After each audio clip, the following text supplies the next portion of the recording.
কাইলৈ অসম অলিম্পিক সন্থাৰ নিৰ্বাচন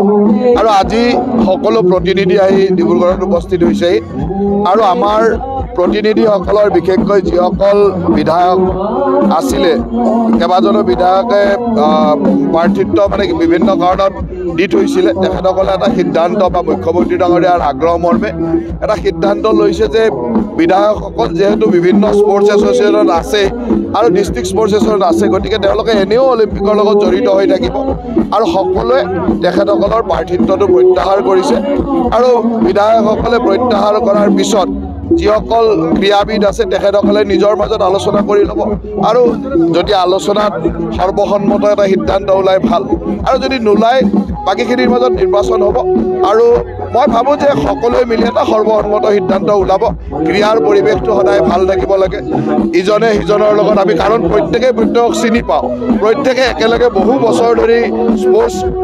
ক্ষেত্ৰখনত কাম কৰিছোঁ গতিকে সকলোৰে মাজত এটা সুন্দৰ পৰিৱেশৰ মাজেৰে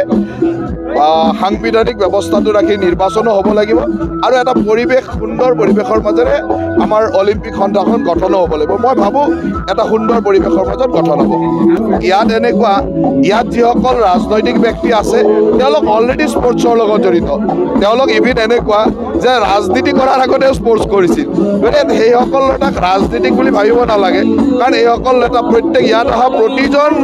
ৰাজনৈতিক নেতাই কিবা নহয় কিবা স্পৰ্টছৰ লগত জড়িত খেলুৱৈ আছে ক্ৰীড়া সংগঠক আছে গতিকে তাত আৰু ৰাজনীতি কৰা মানুহ বুলি ইয়াত কোনো জড়িত নহয় ইয়াত স্পৰ্টছমেন স্পিৰিটত জড়িত হয় কিন্তু যেহেতু ইলেক্টেড মানুহবিলাকক ৰাজনীতিৰ ক্ষেত্ৰত এটা সকলোৰে চৰ্চিত নাম সেইকাৰণে বিধায়কসকলে ইলেক্টেড সকলোৱে